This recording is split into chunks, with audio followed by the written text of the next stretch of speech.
कृष्ण गोविन्द हरे मुरारे, हे नाथ नारायण वासुदेव। श्रीकृष्ण गोविन्द हरे मुरारे, हे नाथ नारायण वासुदेव। अनंत वैकुंठ मुकुंद कृष्ण, अनंत वैकुंठ मुकुंद कृष्ण गोविंद दामोदर माधवेति।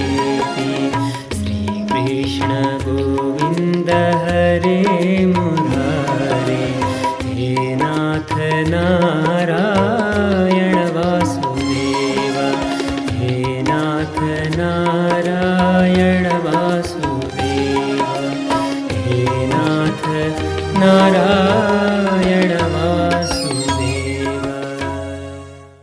अब यहाँबाट पञ्चम स्कन्ध प्रारम्भ हुन्छ। राजोवाच प्रियव्रतो भागवत आत्मा रामः कथं मुने, गृहे रमतयन्मूलः कर्मबन्धः पराभवः। राजर्षि परीक्षितजीले जिज्ञासा गर्नुभयो, प्रभु हजुरले बताइबक्स्यो महाराज मनुका अर्का पुत्र प्रियव्रत जो आत्मा राम हुनुहुन्थ्यो, आत्मामा भगवानलाई विराजमान गराएका यस्ता ज्ञानी, यस्ता भागवत विरक्त व्यक्ति उहाँ पुनः गृहस्थाश्रममा प्रवेश गर्नुभयो भनेर हजुरले बताउनुभयो नि। जो आफ्नो स्वरूपलाई ढाकिदिनेवाला छ, कर्मको बन्धन हो, त्यस्तो गृहस्थाश्रममा कसरी प्रवेश गर्नुभयो? त्यस्ता मुक्तसँग ज्ञानी उहाँहरूको त कसै गरी पनि यो गृहस्थाश्रममा आसक्ति नहुनुपर्ने होइन र? फेरि भगवान सर्वेश्वरका चरण कमलमा यति प्रगाढ प्रीति कसरी गृहस्थाश्रममा उहाँहरूको मन यता लाग्न सक्दछ र? मलाई त ठुलो संशय भएको छ। शरीर सम्बन्धीहरूमा आसक्त भए पनि भगवान श्रीकृष्णमा फेरि अविचल भक्ति पनि बनिरहनु, यो पनि एउटा आश्चर्यको कुरा हो प्रभु। कसैको संसारमा आसक्ति हुन्छ, भगवानमा प्रेम हुँदैन, कसैको भगवानमा प्रेम हुन्छ, संसारमा आसक्ति हुन्न। तर यी दुवै कुरा कसरी रहन सके महाराज प्रियव्रतमा? मलाई जिज्ञासा भयो, कृपा गरेर बताइबक्स्योस्। भगवान श्री सुखदेव बताउँदै हुन्छ, राजन सुन्नुहोस्। बाढमुक्तं भगवत उत्तम श्लोकस्य श्रीमच्चरणारविन्दमकरन्दरस आवेशित चेतसो भागवत परमहंसदयित कथां किञ्चिदन्तराय विहतां स्वां शिवतमां पदवीं न प्रायेण हिन्वन्ति। अत्यन्तै राम्रो प्रश्न तपाईँले गर्नुभयो। प्रश्न यस मानेमा राम्रो कि भगवानका विषयमा र महाभागवतका विषयमा बताउने अवसर तपाईँले मलाई प्रदान गर्नुभयो। यो लोकको कल्याणका निमित्त छ यो प्रश्न।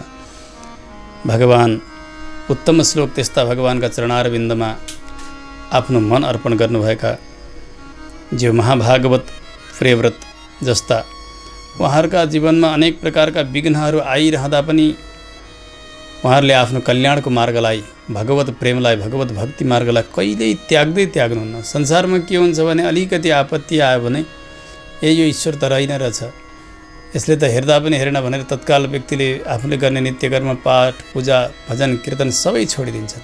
परन्तु महापुरुषहरू जतिसुकै आपत्ति आए पनि, जतिसुकै विघ्न आए तापनि भगवानमा गर्ने त्यो प्रेम, त्यो अनुष्ठान, त्यो समर्पण जस्ताको तस्तै रहनुहुन्छ। पिता स्वयम्भू मनुले महाराज प्रियव्रतलाई आज्ञा दिनुभयो, बाबु अब तिमीले विवाह गर्नुपर्छ, राज्य पालन गर्नुपर्छ। भगवानको आज्ञा हो, सन्तति प्रजाहरू उत्पन्न गर्नु पनि, परन्तु स्वीकार गर्नु भएन पिताजीको आज्ञालाई। यद्यपि पिताको आज्ञा सर्वोपरि मान्य हुन्छ पुत्रका लागि, तर पनि यो आज पिताले दिनुभएको जो आज्ञा छ, यो आज्ञा संसारमा भुलाउने प्रकृतिको छ। त्यसो हुनाले उहाँले मान्नु भएन। हात जोडेर भन्नु, पिता म संसारमा भुल्न चाहन्न। महाराज मनु पनि चिन्तित हुनुहुन्छ, उता ब्रह्माजीलाई पनि चिन्ता भइरहेको छ। प्रियव्रत जस्ता यी राजकुमार, भोलिका राजा, यिनी यसरी विरक्त बन्दै गए भने अब सृष्टि कसरी अगाडि बढ्ला? सृष्टिकै विषयमा सदैव चिन्ता बनिरहने ब्रह्माजीलाई, त्यसो हुनाले मरीचि आदि गरेका प्रजापतिहरूका साथमा, देवताहरूका साथमा ब्रह्माजी आउनुभयो प्रियव्रतलाई सम्झाउनका निमित्त। उठेर स्वागत गर्नुहुन्छ प्रियव्रतले। शिर झुकाएर प्रणाम गर्नुभयो, ब्रह्मालाई वन्दना गर्नुभयो। अब त्यस समयमा ब्रह्माले सम्झाउँदै भन्नुभयो, बाबु सुन, निबोधत्ता तेदमृतं ब्रवीमि मा सूयितुं देवमर्हस्य प्रमेयं वयं भवस्ते तत एष महर्षिः वहाम सर्वे विवसा यस्य दिष्टम। हे बाबु, तिम्रा लागि म अत्यन्तै कल्याणको कुरा बताइरहेको छु। सुन सुन, तिमीले यसलाई हेला नगर है, यसलाई अनादर नगर। सुन त, तिम्रा पिता मनु, हामी नारद आदि गरेका जो हुनुहुन्छ सबै भगवानका आज्ञाले चल्दछौँ, भगवानको सेवा मानेर सारा कार्यमा प्रवृत्त भएका छौँ। यसले कति पनि आत्मस्वरूपलाई ढाकेको छैन। यो भगवानको आज्ञा पालन गर्नुपर्ने यो एउटा ठुलो भगवानको सेवा हो। त्यसो हुनाले तिमीले अब परमात्माका विधानलाई कसैले उल्लङ्घन गर्न सकिन्न। सृष्टि गर्नुपर्दछ, तिमीले विवाह गर्नुपर्छ, राज्यलाई पालन गर्नुपर्दछ, किनभने सारा जगत भगवानका इच्छा अनुसार नै चल्दछन्। सारा लोकपाल दिक्पालहरू पनि, प्राणीहरू पनि भगवानका इच्छा अनुसार। जसरी पशुलाई नाकी छेडिएको हुन्छ, त्यो नाकी छेडिएपछि एउटा सामान्य दाम्लोले पनि बलियोभन्दा बलियो पशुलाई सजिलै व्यक्तिले आफूले चाहे ठाउँमा लिएर जान सक्छन्। यसै गरी वेदवाक्यका विधिवाक्य निषेधवाक्य रूपी यी नाकी छेडिएका पशुहरू तुल्य भएका जीवात्मा, यी वाक्यहरू नै एक प्रकारका नाकी जस्ता हुन् र जीवात्मालाई अनुशासनमा राख्नका निमित्त त्यसद्वारा भगवान जता चाहनुहुन्छ त्यतैतर्फ चलाउनुहुन्छ। यो भगवानको विधान हो। तिमीले विवाह गर्नेछौ, यहाँको भोग पनि भोग्नेछौ। विमुक्त सङ्घ प्रकृतिम भजस्व, परन्तु यहाँ आसक्त हुने छैनौ। अन्तिममा भगवानको भजन पनि तिम्रो जस्ताको तस्तै चल्नेछ। त्यसकारणले तिमीले गृहस्थाश्रममा प्रवेश गर्नुपर्छ, ब्रह्माले सम्झाउनुभयो। नारदजीबाट अध्यात्म शिक्षा लिइरहनु भएको छ, भगवत भक्ति योगको शिक्षा लिइरहनु भएको थियो। हेर्नु, ब्रह्माले प्रार्थना गरिसकेपछि ब्रह्मपुत्र हुनुहुन्थ्यो नारदजी, नारदजीले पनि यतैपट्टि अनुमोदन गर्नुभयो। अब प्रियव्रतले ब्रह्माजीको आज्ञालाई शिरोधार्य गर्नुभयो, शिर झुकाएर प्रणाम गर्नुभयो। समय बित्दै गयो, महाराज स्वयम्भू मनुले प्रियव्रतलाई राज्य प्रदान गर्नुभयो। अब हेर्नु, आफूभन्दा बडाको ठुलाको मानलाई वर्धन गर्ने यस्तो शील स्वभाव थियो। त्यसकारणले जसरी यश बढ्दथ्यो, कीर्ति बढ्दथ्यो, त्यसरी धर्मपूर्वक पृथ्वीको शासन प्रारम्भ गर्नुभएको छ। प्रजापति विश्वकर्माकी छोरी वरिष्मती नाम गरेकी थिइन्, उनीसँग विवाह गर्नुभयो प्रियव्रतले। 10 पुत्रहरू भए। आफ्नै समानका शील रूप गुणले युक्त भएका आग्निध्र, इद्मजिह्व, यज्ञबाहु, महावीर, हिरण्यरेत, घृतपृष्ठ, सवन, मेधातिथि, बीतिहोत्र अनि कवय नाम गरेका यी सबै अग्निका नामले नै प्रसिद्ध भएका, अग्निका पनि यिनै नामहरू छन्, तिनै नामले युक्त भएका यी पुत्रहरू भए। अति नै तेजस्वी थिए यिनीहरू। त्यसमध्ये कवि, महावीर र सवन यिनीहरू ब्रह्मचारी भए, गृहस्थाश्रममा प्रवेश गरेनन्। यतातिर अर्की एउटी पत्नी थिइन्, ती पत्नीबाट 3 पुत्रहरू भए। उत्तम, तामस र रैवत नाम गरेका यिनीहरू तत्तत मन्वन्तरका अधिपति हुन्छन्। यिनीहरूकै नामबाट मन्वन्तर पनि चलेर जान्छ। यसरी अगाडि समय बित्दै गयो। महाराज प्रियव्रतले 11 अर्ब वर्षसम्म समग्र पृथ्वीको शासन गर्नुभयो। आज एकछिन शासन गर्न, केही दिन शासन गर्नका लागि कति मारकाट चल्दछ है, परन्तु 11 अर्बसम्म एक्लै एक राजाले शासन गरिरहनु भएको छ। जगतिम अर्बुदानी 11 अर्बसम्म। यसो हेर्नुभयो, दिनभर त सबै जाग्छन्, उठ्छन्, कर्ममा प्रवृत्त हुन्छन्, उद्योग धन्दाहरू चलेका छन्, विकास भएको छ राष्ट्रको, परन्तु रात परेपछि सबै सुतिदिन्छन्। महाराज प्रियव्रतले विचार गर्नुभयो, यदि यो रात नहुँदो हो, दिनै भइरहन्थ्यो भने सबै कार्यमा लागिरहन्थे, धेरै उन्नति प्रगति हुन्थ्यो होला राष्ट्रको भनेर यो रातलाई पनि दिन बनाउनु पर्यो भन्ने सङ्कल्प गर्नुभयो र एउटा ज्योतिर्मय रथ तयार गर्नुभयो। रथेन ज्योतिर्मयेन रजनीम अपि दिनम करिष्यामि, यो रातलाई पनि म दिन बनाउँछु भनेर अर्को एउटा सूर्य जस्तो रथ तयार गरेर पृथ्वीको 7 परिक्रमा लगाउनु भयो। 7 परिक्रमा लगाउँथ्यो। रथका पैयाका बीचमा 7 द्वीपहरू बने र रथका पैयाले 7 समुद्रहरू पनि तयार गरे। द्वीपहरू जम्बू, प्लक्ष, सालमली, कुश, क्रौञ्च, शाक, पुष्कर नाम गरेका भए। यिनीहरू एक भन्दा एक 2 गुणा ज्यादा परिमाणका थिए। जम्बूभन्दा प्लक्ष, प्लक्षभन्दा सालमली, यसरी एक भन्दा 2 गुणा ज्यादा परिधि भएका भए। यसै गरी समुद्रहरू पनि 7 समुद्र भए यी द्वीपलाई घेर्ने।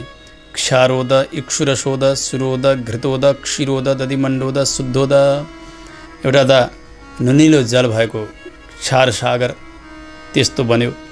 अर्को उखुको रस जस्तो मिठो जल भएको, त्यसै गरी अर्को मदिराको समुद्र, अर्को घिउको समुद्र, अर्को दुधको समुद्र, अर्को मोहीको समुद्र अनि शुद्धोदक मिठो जल भएको अर्को समुद्र। यसरी एक द्वीपहरूलाई यी एक समुद्रहरूले घेरेका छन्। जस्तो कि जम्बुलाई क्षारोदले, सालप्लक्षलाई इक्षुरसोदले, यसरी एकले घेरेका छन्। त्यसो हुनाले यी समुद्रहरू पनि एकभन्दा अर्का 2 गुणा, अर्को त्योभन्दा 2 गुणा, अर्को त्योभन्दा 2 गुणा हुँदै गएको जान्नु पर्दछ।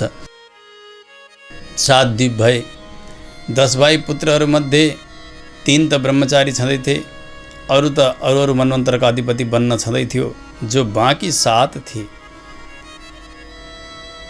बाँकी 7 अग्निद्र आदि गरेकालाई 7 द्वीप वितरण गरिदिनु भयो। एक द्वीपका अधिपति बनाइदिनु भयो।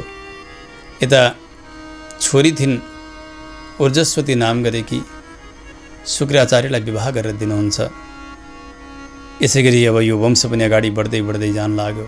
समय बित्दै गयो। महाराज प्रियव्रतले विचार गर्नुभयो, हो म कसरी संसारमा फँसेँ। अघि म त्यस्तो भगवानको भक्त थिएँ, त्यस्तो निर्मल भगवत चरित्रको गान गरेर बस्थेँ, भगवानको ध्यान गरेर बस्थेँ। अब मैले संसारमा भुल्न हुन्न भनेर तत्काल विरक्त हुनुभयो। नारदजीले जुन बाटो देखाउनु भएको थियो, जसरी भगवानको उपासनाको विधि, भगवतो नारदस्य पदवीं पुनः एव अनुसार, उस बेला दिनुभएको शिक्षा अनुसार फेरि त्यतै लाग्नुहुन्छ। भगवत चिन्तन गर्दै प्रियव्रतले आफ्नो आत्माको कल्याण गर्नुभयो, उहाँको मोक्ष भयो। अब यतातिर पिताजीका आज्ञाले यी पुत्रहरूले आफ्ना द्वीपको पालन गर्न लागेका छन्। अग्निध्र जो जम्बु द्वीपका अधिपति बन्नुभएको थियो, पुत्र प्राप्तिका कामनाले पहिले मन्द्राचल पर्वतमा गएर तपस्या गर्न प्रारम्भ गर्नुभयो अग्निध्रले। त्यस समयमा ब्रह्माजीको आराधना प्रारम्भ भएको थियो। ब्रह्माजीले यसो विचार गर्नुभयो, यिनी सन्तान चाहन्छन्। आफ्ना सभामा एउटी गायिका थिइन्, पूर्वचित्ती नाम गरेकी अप्सरा, उनलाई पठाइदिनु भयो। यति सुन्दरी थिइन् यिनी, हेर्नु उनका शरीरबाट अनेक प्रकारका यी गहनाहरूका, आभूषणहरूका झुन्कारहरू आउँथे। उनको हेराइ उति नै चञ्चल थियो, यति सुन्दरी थिइन्, मुस्कुराइरहेकी थिइन्। अग्निध्र मोहित हुँदै जान लाग्नुभयो। अब पागल जस्तो भएर ती युवतीसँग, अप्सरासँग भन्दछन्, का त्वं चिकीर्षसि च किं मुनिवर्य शैले, मायासि कापि भगवत् परदेवतायाः, विज्ये बिभर्षि धनुषीश्वरिदात्मनोऽर्थे, किं वा मृगान् मृगयसे विपिने प्रमत्तान्। हे मुनिवर्य, हे मुनिहरूमा श्रेष्ठ, यस्तो सम्बोधन गर्न लाग्यो। जस्तो पागलले हेर्नु को स्त्री को पुरुष अनि कसरी बोल्नुपर्छ जान्दैन, त्यसै गरी आज मोहित भएका अग्निन्द्रले पनि त्यसै गरी भन्न लाग्नुभयो, हे मुनिवर्य कहाँबाट यहाँ आउनुभयो? तपाईँ साक्षात् माया हुनुहुन्छ कि भगवान् नारायण कि? हजुरले धारण गर्नुभएका यी धनुष छन् नि, यिनका डोरी खोइ आँखाका आँखी भौँला देखाएर, यति सुन्दर धनुष। हामी जस्ता प्रमत्त व्यक्ति, विषय भोगमा लागेका व्यक्तिलाई तयार गर्नका लागि यो धनुष पो धारण गर्नुभएको हो कि तपाईँले? त्यसले प्रहार गर्नलाई पो हो कि के हो? के खोज्नका लागि यहाँ वनमा विचरण गरिराखेको छौ? कहाँ जान चाहन्छौ? तिम्रो सौन्दर्य यस्तो छ भनेर अद्भुत सौन्दर्यको वर्णन यहाँ अग्निन्द्रले गर्दै जानुभयो। यति मोहित अप्सरामा अग्निन्द्र हुन लाग्नुभयो। अन्तिममा भन्नुभयो, साथै बसेर अब तपस्या गरौँ। यो मेरो तपस्यालाई नाश गर्न सक्ने यस्तो सौन्दर्य कहाँबाट आयो? आज मैले तपस्या गर्न सकिरहेको छुइनँ। त्यसो हुनाले अब साथै बसेर तपस्या गरौँ, तपाईँलाई म छोड्न सक्दिनँ। यस्तो सम्मानका साथ अग्निन्द्र भन्दै जान लाग्नुभएको छ। अप्सरा प्रसन्न भइन्। अग्निन्द्रका साथ भ्रमण गर्दै धेरै वर्ष बित्दै जान लागेको छ। 9 पुत्रहरू भए महाराज अग्निन्द्रका अप्सराका गर्भबाट। नाभि, किमपुरुष, हरिवर्ष, इलावृत, रम्यक, हिरणमय, कुरु, भद्राश्व अनि केतुमाल नाम गरेका 9 पुत्रहरू भए। यी 9 खण्डका अधिपतिहरू हुन्छन्। 9 भागमा जम्बुद्वीपलाई विभाजन गर्नुभयो।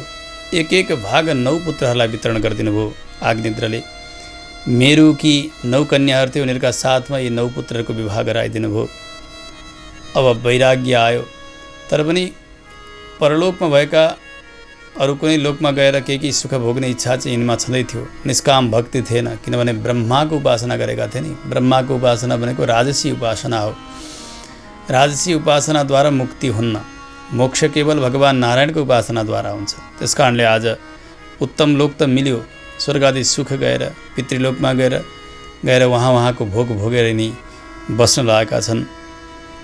अब परलोक भए पिता यतातिर नाभि नाम गरेका जो पुत्र सबै आफ्ना खण्डमा अधिपति भएर शासन गर्दछन्। त्यसमध्ये पनि यता नाभिले अब सन्तान नभइसकेपछि पत्नी मेरुदेवीका साथमा गएर यज्ञ पुरुषको आराधना गर्न प्रारम्भ गर्नुभयो। भगवान यज्ञ पुरुष प्रकट हुनुभयो। अत्यन्तै सुन्दर झाँकी छ भगवानको।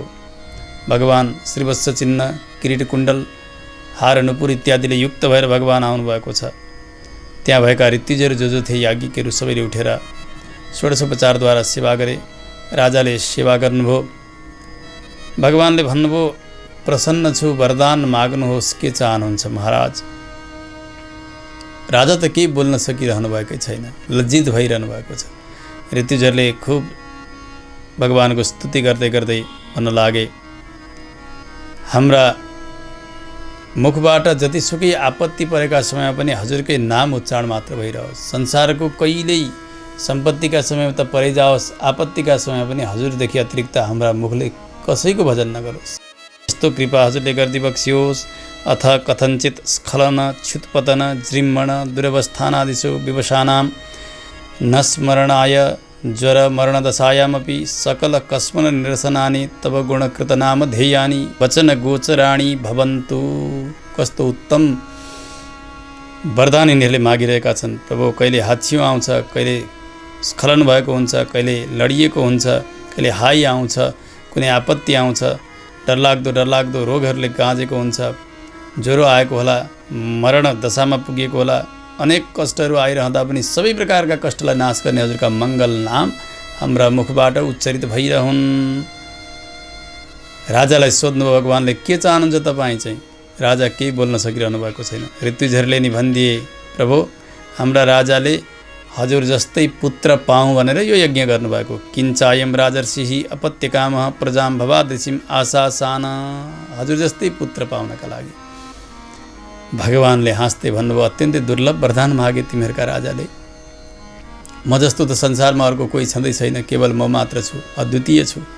त्यस कारणले मैले दिन्छु भनी गएँ, तथास्तु भनी गएँ, प्रसन्न छु। यसुसले अब तिमीहरूका राजाको पुत्र बनेर कालान्तरमा म आफै आउने छु।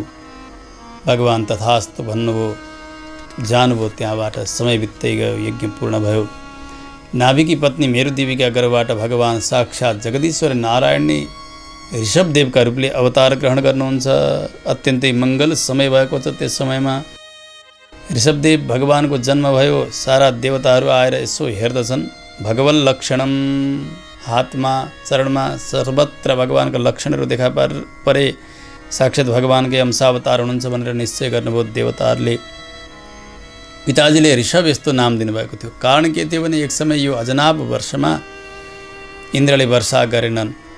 अब हाहाकार हुन लाग्यो। त्यसबेला ऋषभदेव भगवानले आफ्नो योग बलद्वारा यस अजनाब वर्षमा वर्षा गराउनु भएको थियो। त्यस कारणले ऋषभ भनेको श्रेष्ठ, इन्द्रलाई पनि जितेर इन्द्रलाई पनि चकित बनाएर यो प्रजाहरूको पालन गर्नुभएको हुनाले उहाँको नाम ऋषभ हुन लाग्यो। यतातिर नाभिले आफ्ना पुत्र ऋषभदेवका यी लक्षणहरू देखेर राज्य प्रदान गर्नुभयो। मेरुदेवीका साथमा बद्रीका आश्रममा गएर तपस्या गर्नुभयो। भगवानको आराधना गर्दै गर्दै अन्तिममा भगवत प्राप्ति नै गर्नुभयो। जसले भगवान नारायणकै आराधना गर्छन् उनको मोक्ष यहाँ बताइन्छ। अरू देवताको उपासनाद्वारा अरू लोकको प्राप्ति यो क्रम जानी नै रहनु पर्दछ। ऋषभदेव पहिले त केही समयसम्म गुरुकुलमा वास गर्नुभयो, पढ्नुभयो। शास्त्रको अध्ययन गरिसके पछाडि इन्द्रकी छोरी जयन्तीका साथमा विवाह हुन्छ। समय बित्दै गएको छ। उहाँबाट ऋषभदेवकी पत्नी जयन्तीबाट 100 भाइ पुत्रहरू भए। 100 भाइ मध्ये जेठा हुनुहुन्थ्यो भरतजी। कुशावर्त आदि गरेका 9 पुत्रहरू 9 खण्डका अधिपतिहरू हुन्छन्। कवि आदि गरेका 9 हुन्छन् अत्यन्तै परम विरक्त। कवि, हरि, अन्तरिक्ष, प्रबुद्ध, पिप्पलायन, आविर्होत्र, द्रुमिल, चमस्र, करभाजन नाम गरेका। सुखदेव स्वामीले भन्नुहुन्छ यो म पछाडि वसुदेव नारदजीको संवादका समयमा एकादश स्कन्धमा यी नवयोगेश्वरहरूका विषयमा बताउने छु। यिनीहरू अत्यन्तै ज्ञानी बने। बाँकी जो 81 थिए यिनीहरू कर्मकाण्डमा निष्ठा राख्ने याज्ञिक बने। 100 भाइ पुत्रहरू भए। ऋषभदेव भगवानले सुखपूर्वक प्रजाहरूको पालन गरिरहनु भएको छ। राजाले समय समयमा प्रजाहरूलाई धर्मको शिक्षा दिनुपर्दछ। एक समय ब्रह्मावर्तमा धेरै धेरै ज्ञानीहरू, ब्राह्मणहरू, तपस्वीहरू भेला हुनुभएको थियो। आफ्ना 100 भाइ पुत्रहरूलाई पनि त्यहाँ आवाहन गर्नुभयो। ऋषभदेवले आफू राजा हुनुहुन्छ, आसनमा बस्नुभएको छ। जसरी महाराज पृथुले सबैलाई उपदेश गर्नुभएको थियो धर्मका विषयमा, आज यसै गरिकन आफ्ना पुत्रहरूलाई लक्ष्य गरेर सारा सभासदहरूका बिचमा उपदेश प्रारम्भ गर्नुहुन्छ। ऋषभदेवले भन्नुभयो, हे पुत्र हो सुन, नायम देहो देहभाजां नृलोके कष्टान् कामान् अर्हते विड्भुजां ये तपो दिव्यं पुत्रका येन सत्वं शुद्धेद यस्माद् ब्रह्मसौख्यं त्वनन्तं। बाबु, यो मानव शरीर हामीलाई मिलेको छ नि, यो शरीर त्यति सामान्य होइन। सुन, यो यहाँका संसारका विषय भोग गर्नका निमित्त मात्र यो शरीर हामीलाई भगवानले दिनुभएको होइन। संसारको विषय त कुकुरले पनि भोगेको छ, सुँगुर आदि गरेकाले पनि त भोगेका छन् नि। जो विष्ठाभोजी छन् तिनीहरूले पनि त भोगेकै छन्। त्यतिका लागि मात्र हामीलाई यो शरीर मिलेको होइन। यो शरीर प्राप्त गरिसकेपछि तपस्या हुनुपर्दछ। भगवत आराधनात्मक यो तपस्या जीवनमा बन्न सक्यो भने मात्रै यो हृदय पवित्र हुन्छ। पवित्र बनेका हृदयमा भगवत साक्षात्कार हुन्छ। त्यसो हुनाले भगवत शरणागतिका निमित्त नै यो शरीर मिलेको हो। बाबु, त्यसो हुनाले त्यस्ता सज्जनहरूको सङ्गत गर्ने गर। सन्त पुरुषहरूको सङ्गतले मोक्षको द्वार खुल्दछ। यदि कामासक्त पुरुषहरू, स्त्रीमा आसक्त भएका पुरुषहरूको साथमा सङ्गत भयो भने यसैले नरकको द्वार खुल्दछ। व्यक्ति आफू कामुक हुनु पर्दैन। हेर्नु, त्यस्ता कामुक व्यक्तिहरूका साथमा सङ्गत भयो भने एक दिन उसको पतन निश्चित छ। सज्जनहरूका गोष्ठीमा पुग्यो भने उसको उन्नति पनि निश्चित छ। त्यसो हुनाले मुक्तिका निमित्त प्रयास गर। महत्सेवां द्वारमाहुर विमुक्तेः तमोद्वारं योषितां सङ्गिसङ्गं महान्तस्ते समचित्ताः प्रशान्ता विमन्यवः सुहृदः साधवोए। जो महापुरुष भनेर यहाँ मैले बताउँदैछु उहाँहरू कस्ता हुनुहुन्छ? सर्वत्र भगवानलाई दर्शन गर्ने, समचित्ताः, चित्तले सर्वत्र भगवानलाई देख्ने। माँ भनेकी भगवती लक्ष्मी हुनुहुन्छ। इन्दिरा, लोकमाता, माँ, क्षीरोद, तनया, रमा। माँ भगवती लक्ष्मीको नाम हो। मया सह सम, लक्ष्मीजीले सहित भएका भगवानको नाम हो सम। भगवानका अनेक नाममध्ये एउटा नाम हो सम। त्यस कारण समचित्ताः, भगवानमा जसको चित्त लागेको छ, जगतमा भगवानलाई देखेका छन्, त्यस्ता शान्त भएका, कसैसँग रिस नगर्ने, सबैलाई वात्सल्य गर्ने, सबैमा मैत्री गर्ने, सबैको उपकार चाहने त्यस्ता सज्जनहरूका साथमा जाने गर। यसैबाट तिमीहरूको कल्याण छ। होइन भने संसारमा विषय भोग गरुन्जेलसम्म तिमीहरूको आत्मस्वरूपको आच्छादन भइरहेको हुन्छ र यसले शरीर सम्बन्ध कहिले पनि छुट्दैन। शरीर सम्बन्ध बनेको बनै गर्दछ। यसुसले त्यस्ता सन्त गोष्ठीमा गइसकेपछि म वासुदेवमा प्रेम गर्ने प्रक्रियालाई तिमीहरूले जान्दछौ। भगवानमा प्रेम बनिसकेपछि यो संसारको देह सम्बन्ध, शरीर सम्बन्ध सदाका लागि विश्रान्ति हुन्छ। प्रीतिर्न यावन्मयि वासुदेवे नमुच्यते देहयोगेन तावत्। भगवानमा प्रेम नहुन्जेलसम्म संसारमा यो शरीरको सम्बन्ध छुट्दैन। जहिले जन्म मृत्यु वरण गरिरहनु पर्दछ। त्यसो हुनाले भगवानमा प्रेम गर। सम्झाउँदै भन्नुभयो, भगवत प्रेम बढ्नका निमित्त पहिले त भगवानका विषयमा भगवत चरित्रलाई श्रवण गर्नुपर्दछ। मत्कर्मभिर मत्कथया च नित्यम, सदैव भगवानका कथालाई पान गर्ने। त्यसै गरी भगवानका श्री विग्रहको दर्शन गर्ने, भगवानको गुणको कीर्तन गर्ने, नामको कीर्तन गर्ने, कसैसँग वैरभाव नगर्ने। त्यसै गरी जे मिलेको छ प्रारब्धमा त्यसमा शान्त भएर रहने। संसारको सम्बन्ध नाश भएर जाओस् भनेर यस्तो कामना गर्ने। त्यस्ता सज्जनहरूकै यो संसार चक्र छुटेर जान्छ। सुन्दर प्रक्रियालाई बताउँदै भन्नुभयो, बाबु हो, सच्चा पिताले पुत्रलाई यसै गरिकन धर्मको शिक्षा दिनुपर्दछ, आत्मकल्याणको मार्गलाई बताइदिनु पर्दछ। सच्चा राजा छन् भने प्रजाहरूलाई त्यसै गरी भगवत शरणागतिको मार्गलाई उनीहरूले उपदेश गर्नुपर्दछ। त्यसै गरी गुरु छन् भने यसै गरी अध्यात्म ज्ञान प्रदान गर्नुपर्दछ, तिनलाई नै गुरु भनेर जान्नु। सबै कर्तव्य यही हो। वस्तुतः सारा चेतनहरू स्वाभाविकै उनीहरू मायाका सम्बन्धले अज्ञानी जस्ता बनेका हुन्छन्। यिनीहरू कहिले संसारमा भुल्न खोजे, विषयमा लाग्न खोजे भने पनि तिनीहरूप्रति कसैले क्रोध गर्नुहुन्न। सच्चा गुरुले, सच्चा राजाले, सच्चा पिताले आफ्ना सन्तान, प्रजा, शिष्य यदि विषयतर्फै लम्पट भएर लागिरहन्छन् भने पनि रिसाउनुहुन्न। प्रेमपूर्वक तिनीहरूलाई जसरी तसरी भगवत शरणागतितर्फ उन्मुख गराउनु पर्दछ। होइन त्यतैतिर छोडिदिने हो, तिनीहरूलाई त्यतैपट्टि लागिरहन दिने हो भने कस्तो हुन्छ भने जसरी एउटा अन्धालाई डोर्याउँदै हिँडेको व्यक्तिले लगेर कुवामा लगेर फ्याँकिदियो भने, कुवामा झारिदियो भने जस्तो अपराध हुन्छ। यसै गरी अज्ञानी छन्, संसारपट्टि लाग्नै खोजेका छन् भने पनि गुरुको कर्तव्य हुन्छ, पिताको कर्तव्य हुन्छ, यसै गरी राजाको कर्तव्य हुन्छ सन्मार्गमा लगाउने। यो कर्तव्य तिमीहरूले बुझ्नु। आज म त्यही कर्तव्य पुरा गरिरहेको छु। भगवान् ऋषभदेवले सम्झाउँदै भन्नु, बाबु गुरुर्न सस्यात् स्वजनो न सस्यात् पिता न सस्यात् जननी न सा स्यात् दैवं न तत् स्यात् न पतिश्च सस्यात् न मोचयेदि यः समुपेत मृत्युम्। जसले मृत्युका मुखमा जाँदै गरेका जीवात्मालाई कल्याणको मार्ग देखाउँदैन, अर्थात् भगवत शरणागतिको मार्ग देखाउँदैन, भगवानको बन्न लाउँदैन भने, भगवत शरणागतिमा बाधा गर्छ भने त्यस्तो गुरु होइन। त्यस्ता गुरुलाई त्यागिदिनु पर्दछ। भगवानको बन्नका लागि, भगवत शरणागतिका लागि बाधा गर्छन् भने त्यस्ता स्वजन आफन्त होइनन्, तिनीहरूलाई पनि त्याग दिने। भगवत शरणागतिमा, भगवत भजनमा बाधा गर्छन् भने ती पिता होइनन्, तिनलाई पनि त्याग दिनु। ती आमा होइनन्, उनलाई पनि त्याग दिनु। ती देवता होइनन्, तिनलाई त्याग दिनु। त्यसै गरी ती पति होइनन्, जसले भगवत शरणागतिमा बाधा गर्दछन्, भगवत भजनमा बाधा गर्दछन्। त्यसकारण हेर्नु, संसारमा व्यक्ति एक्लै आयो अनि एक्लै जान्छ। आफ्नो आत्मको कल्याण आफै गर्नुपर्ने हो। अब पतिले के भन्देलान्, पत्नीले के भन्लिन्, छोराले के भन्ला, गुरुले मान्दै आएका गुरुले कसो पो भन्लान्, देवता पो रिसाउलान् कि भनेर भगवानको शरणागति गर्नका लागि कति पनि हिचकिचाउनुहुन्न। हेर्नु, कोही साथमा आउने पनि होइनन्, कोही जाने पनि होइनन्।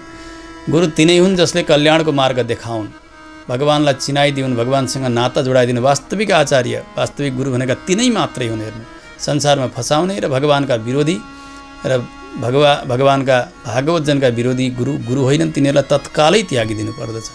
इतिहासमा यहाँहरूले सुन्नुभएको छ, गुरुलाई त्यागिदिनु भयो महाराज बलिले। भगवानलाई 3 पाउ पृथ्वी दान गर्नका लागि सङ्कल्प गर्न खोजेका बलिलाई शुक्रले के भने, तैँले चिनेको छस्, यो त साक्षात् विष्णु हो, यसले सर्वस्व लिन्छ, यसलाई नदे।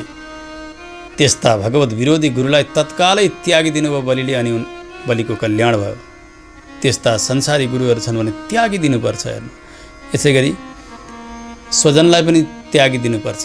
आफन्त दाजु हुन्, भाइ हुन्, जो भगवत विरोधी छन्, भगवत भजनमा बाधा गर्छन् भने त्यस्तालाई त्यागिदिएदेखि कुनै अपराध रहँदैन। विभीषणजीले रावणलाई त्याग्नु भयो नि, रावणलाई त्याग्नाले नै विभीषणको कल्याण भयो, भगवत शरणागति भयो। यसैबाट उहाँ सिद्ध हुनुभयो। त्यसकारणले स्वजनलाई त्यागिदिने यदि भगवत विरोधी छन् भने बार सम्झाउनु भएको थियो विभीषणले, प्रदीयताम दाशरथाय मैथिली।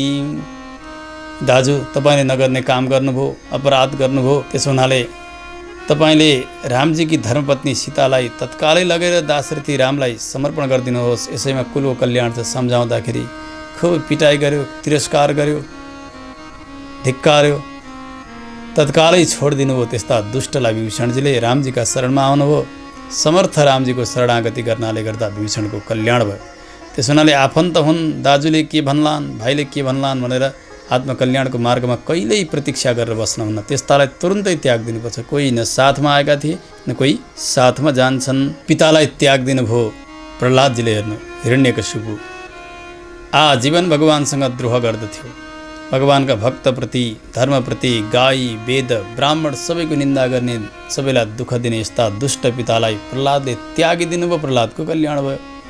त्यस कारणले भगवत विरोधी पिता छन् भने त्यस्ता पितालाई पनि पुत्रले त्यागिदिनुपर्छ। मातालाई त्यागिदिनु भयो भरतजीले।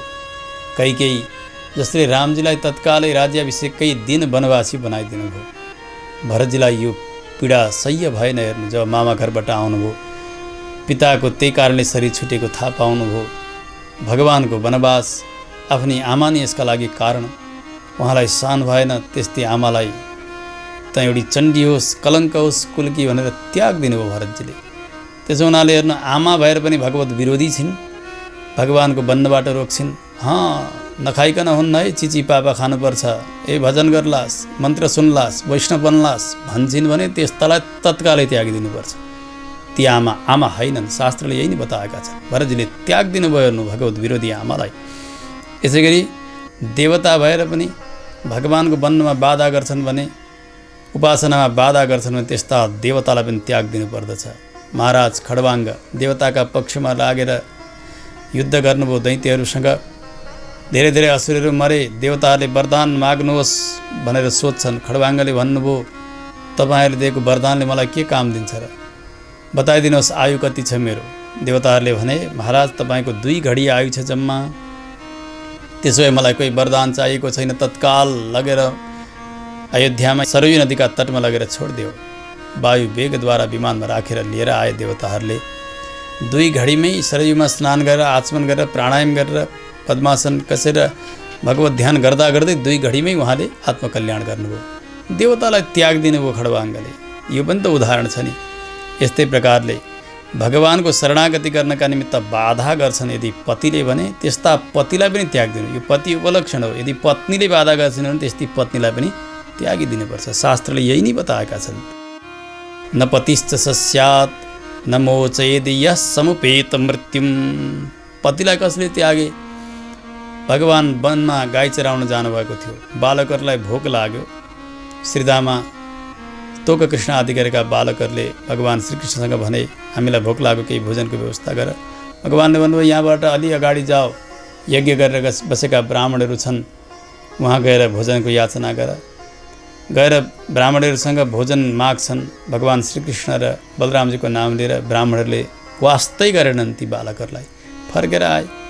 भगवानले भन्नुभयो, माताजीहरूको हृदय कोमल हुन्छ, गएर आमाहरूसँग माग। गएर ब्राह्मणीहरूसँग पुनः मागेपछि पतिहरूले रोक्दै थिए, छेक्दै थिए, तर भक्ष्य भोज्य लेय चोष्य सबै प्रकारका मिष्ठान्नहरू तयार गरेर भगवानका सेवाका निमित्त यज्ञपत्नीहरू दौडेर आउनुभयो। भगवानलाई भोजन गराउनुभयो। भगवान प्रसन्न हुनुभयो। भगवान प्रसन्न भएकै कारण ती पत्नीहरूले भगवत प्राप्ति गर्नु, आफूले शास्त्राध्ययन गरेर कर्मलाई जानेर पनि आफ्ना कुलोचित कर्महरू, अनेक संस्कारहरू, जाति संस्कारहरू सम्पन्न भएर आफू यति बडो भएर देखिएका ब्राह्मणहरू, उनीहरूलाई पनि पश्चाताप हुन्छ। हो हेरेर यिनीहरू न कुरुकुलमा बसेका थिए, न कोही द्विजाति संस्कार भएको थियो, तर पनि भगवान श्रीकृष्णमा मन लगाए यिनीहरूकै कल्याण भएको छ, हामीलाई धिक्कार छ भनेर पश्चाताप गरे ती पतिहरूले। ती यज्ञपत्नीहरूले, ती ब्राह्मणीहरूले भगवत विरोधी ती आफ्ना पतिहरूलाई त्यागिदिए।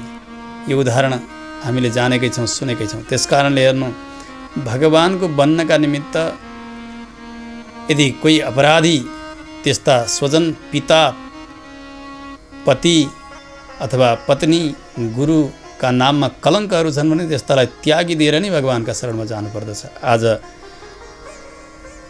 ऋषभदेव भगवानले सबैलाई यही सम्झाउँदै भन्नुभयो, बाबु सुन, ती सबैलाई त्याग दिनु। यो मानव देहबाट फेरि मानव देह अथवा कुनै भोग शरीर प्राप्त गर्नु भने योभन्दा दुर्दशा केही हुन्न जीवात्माको। यहाँ भएका ब्राह्मणको पनि प्रशंसा गर्नुभयो, ज्ञानीहरूको।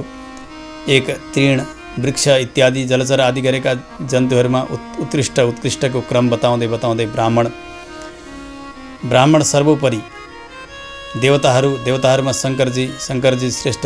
शङ्करजीलाई उत्पन्न गर्ने ब्रह्मा हुनुहुन्छ, किनभने ब्रह्माका क्रोधबाट पैदा हुनुभएको हो। ब्रह्मा श्रेष्ठ उहाँभन्दा। ब्रह्मालाई पनि पैदा गर्ने भगवान नारायण हुनुहुन्छ। सम्मत्परोहम द्विजदेवदेवः। अनि मेरा नाभिबाट जन्मिएका हुनाले उनीभन्दा म श्रेष्ठ हुँ। परन्तु न ब्राह्मणैः तुलये भूतमन्यत पश्यामि विप्राः किमतः परं तु। जसले ममा अनन्य भक्ति गरेका छन् त्यस्ता उत्तम कुलमा जन्मिएका जो ब्राह्मणहरू हुनुहुन्छ उहाँहरू मेरा लागि अत्यन्तै प्यारा हुनुहुन्छ। उहाँहरूकै निमित्त म सदैव तत्पर रहन्छु। सम्झाउँदै ऋषभदेवले भन्नुभयो, हे बाबु, चराचर जगत सबै म वासुदेवकै शरीर हो भनेर मान। त्यस कारणले कसैको हिंसा नगर। मनले, वचनले, कर्मले कुनै प्राणीहरूलाई पनि पीडा दिने काम तिमीहरूले नगर्नु है। यसैमा तिमीहरूको कल्याण छ भनेर यसै सुन्दर उपदेश भगवान् श्री ऋषभदेवले आफ्ना पुत्रहरूलाई लक्ष्य गरेर दिनुभयो। सबै गदगद भइरहेका छन्। समय बित्दै गयो। अब त वैराग्य आयो। पुत्रहरूमध्ये जेठा हुनुहुन्थ्यो भरत, परम भागवत हुनुहुन्थ्यो। भगवानका भक्तसँग अत्यन्तै प्रेम गर्नुहुन्थ्यो। उहाँलाई नि पृथ्वीको पालन गर्नका निमित्त राज्यमा अभिषेक गरिदिनु भयो। आफू भने परमहंस जस्तो भनेर लोकमा हेर्दा यो जड हो, अन्धो हो, पागल हो, बहिरो हो, नबोल्ने लाटो हो, मातिएको हो जस्तो देखिएर स्वच्छन्द विचरण गर्न लाग्नुभयो। जडान्ध मूक बधिर पिशाचोन्मादकवद अवधूत वेश अभिभाष्यमाणोपि जनानां गृहीत मौन व्रतः। कसैले के बोलाउँथे, बोल्न खोज्थे, तर उहाँहरूसँग पनि बोल्नुहुन्न थियो ऋषभदेव। समय बित्दै गयो। अब कतिले तिरस्कार गरे, कतिले थुक्ने, कसैले मलमूत्र गरिदिने, कसैले पिट्ने। यति तिरस्कार गर्दै गए। ती सबैलाई स्वीकार गर्दै गर्दै जाँदै हुनुहुन्छ। अब एउटा अजङ्गर वृत्ति हुन्छ। अजगर वृत्ति, अजङ्गरले जहाँ जे आयो त्यही खाने हो। यसै गरी काहीँ नहिँडिकन बसेर जे आइलाग्दथ्यो, जो खान हुने चिज हुन् तिनीहरू खाएर अनि तपस्या गर्न लाग्नुभयो। समय बित्दै गयो। उहाँका शरीरबाट आएका मलमूत्रहरूबाट सर्वत्र सुगन्ध चलेर जान्थ्यो। हेर्नु, पुरीस सुरभि सौगन्ध्यवायुस्तम देशम 10 योजनम समन्तात सुरभिम चकार। 10 योजनसम्म त्यो सुगन्ध फैलेर जान्थ्यो त्यो मलमूत्रादिबाट। यति सुन्दर समय भयो। अब हुँदाहुँदै उहाँले मृगवृत्ति गर्नुभयो। हिँड्ने डुल्ने पनि गर्ने। तर उहाँलाई कुनै प्रकारको संसारमा आसक्ति छैन। कुनै प्रकारका सिद्धिमा पनि उहाँलाई आसक्ति भएन। उहाँका लागि सारा सिद्धिहरू, अणिमा, गरिमा, लगिमा आदि गरेका सबै सिद्धिहरू हात जोड्दै आए, परन्तु उहाँले कुनै सिद्धिलाई स्वीकार गर्नु भएन। राजाले सोध्नु, प्रभु, आखिर कष्ट भइरहेको थियो, सिद्धिलाई स्वीकार गरिदिएको भए के जान्थ्यो त उहाँको। पुनः क्लेशदानी भवन्तु मरन्ति ती यदृच्छा उपगतानी। ती स्वतन्त्र रूपले आएका ती सिद्धिहरू उहाँले चाहनु त भएको थिएन। त्यसलाई किन स्वीकार गर्नु भएन? सुखदेव स्वामीले भन्नु, राजन, तपाईँले सत्य बोल्नु भएको छ, परन्तु जसको मन केवल भगवानमा मात्र लागेको छ भने यी सिद्धिहरूसँग, संसारका उपलब्धिसँग पनि त्यस्ता योगीहरू डराउनुहुन्छ। कहिलेकाहीँ धेरै प्रकारका विषयहरूका बिचमा बस्यो भने त्यो मन त हो नि, मन कतै त्यो विषयपट्टि लाग्ने हो कि तुच्छ फलपट्टि लाग्ने हो कि संसारका निहीन विषयपट्टि लाग्ने हो कि भनेर सधैँ डराउनुहुन्छ र आएका सिद्धिहरूलाई पनि छोडिदिनुहुन्छ, तिरस्कार गरिदिनुहुन्छ ज्ञानीहरूले। आज ऋषभदेवले पनि त्यही गरिदिनु भयो। सबै प्रकारका अष्टसिद्धिहरूलाई त्याग दिनुभयो। समय बित्दै गयो। दक्षिण भारततर्फ उहाँको यात्रा चलेको छ। कोङ्क, बेङ्क, कुटकान, दक्षिण कर्नाटकान देशान, कोङ्क, बेङ्क, कुटक आदि गरेका देशहरू, कर्नाटक आदि गरेका देशहरूमा विचरण गर्दै गर्दै जाँदै कुटकाचल नाम गरेका स्थानमा पुग्नुभयो। अब त मुखमा पत्थर राख्नु भएको छ। केही बोल्नु नपरोस्, केही खानु नपरोस् भनेर एउटा बाँसको झाडी थियो, वन। त्यो वनमा भित्र बस्नुभएको थियो। तपस्या चलिरहेको थियो। एकाएक झन्झावात आयो, ठुलो हावा हुन्डरी आयो। ती बाँसहरू एक आपसमा रगटिन लागेका छन्।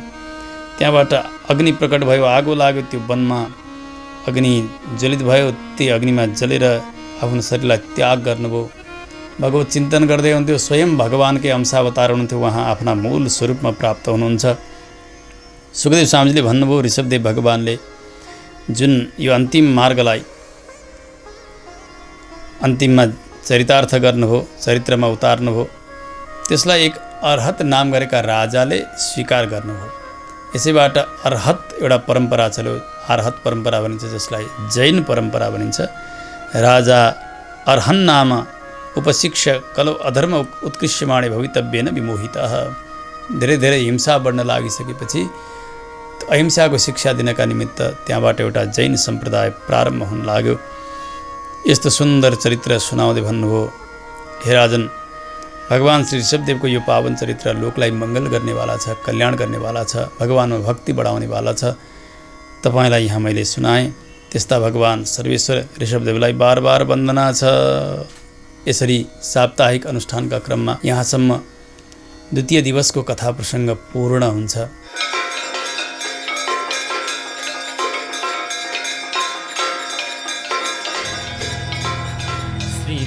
कमला मुख मण्डलये धृत कुण्डलये कलितललित बनमाला जय जय देव हरे।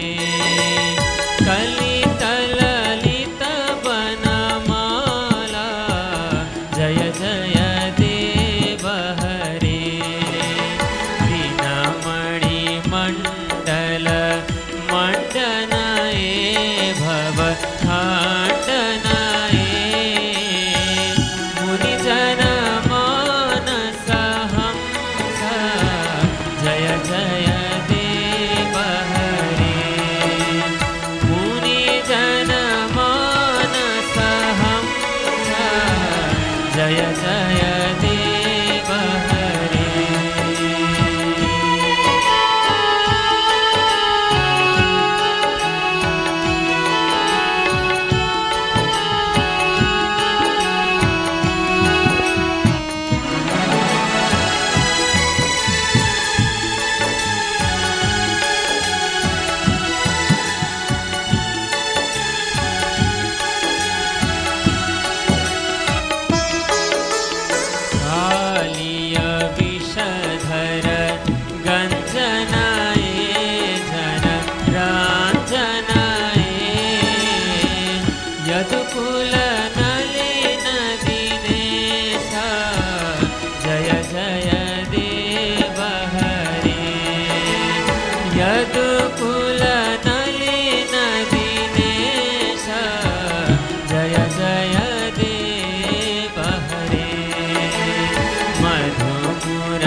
लोचनाए भव मोचनाए त्रिभुवन भवन निदाना जय जय देव हरे।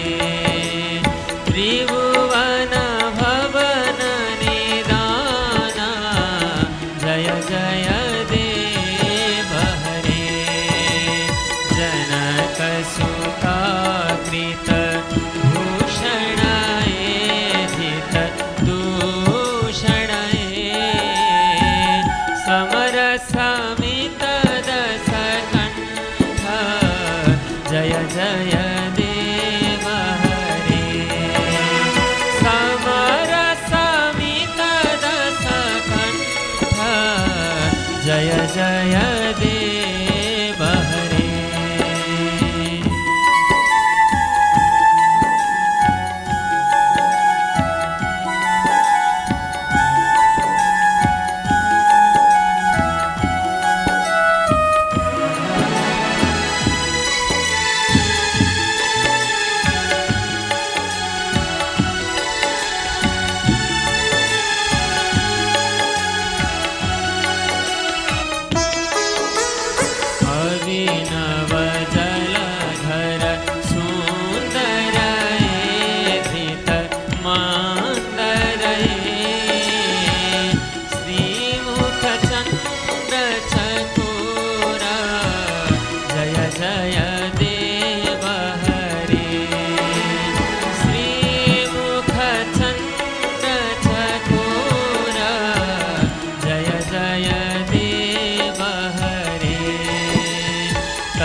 शरणे प्रणतावय हे नीति भावय हे कुरुकुशलं प्रणतेषु जय जय देव हरे कुरुकुशलं प्रणतेषु जय जय देव हरे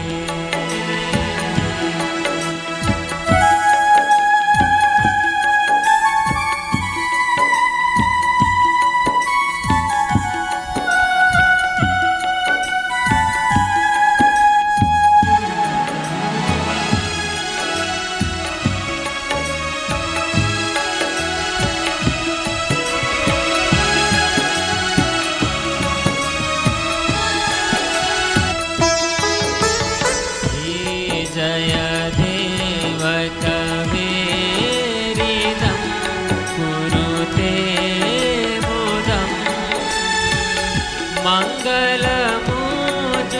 मङ्गलमुज्ज्वलगीतं जय जय देव हरे मङ्गलमुज्ज्वलगीतं जय जय देव हरे श्रीतकमलामुख मण्डलये धृतकुण्डलये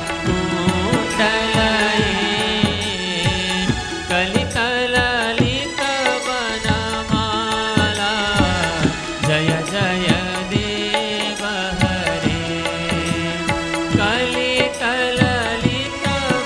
कलितललितवनमाला जय जय देव हरे कलितललितवनमाला जय जय कृष्ण गोविन्द हरे मुरारे हे नाथ नारायण वासुदेव अनन्त वैकुण्ठ मुकुन्द कृष्ण अनन्त वैकुण्ठ मुकुन्द कृष्ण गोविन्द दामोदर माधवेति श्रीकृष्ण गोविन्द हरे मुरारे हे नाथ नारायण वासुदेव हे नाथ नारायण वासुदेव हे नाथ नारायण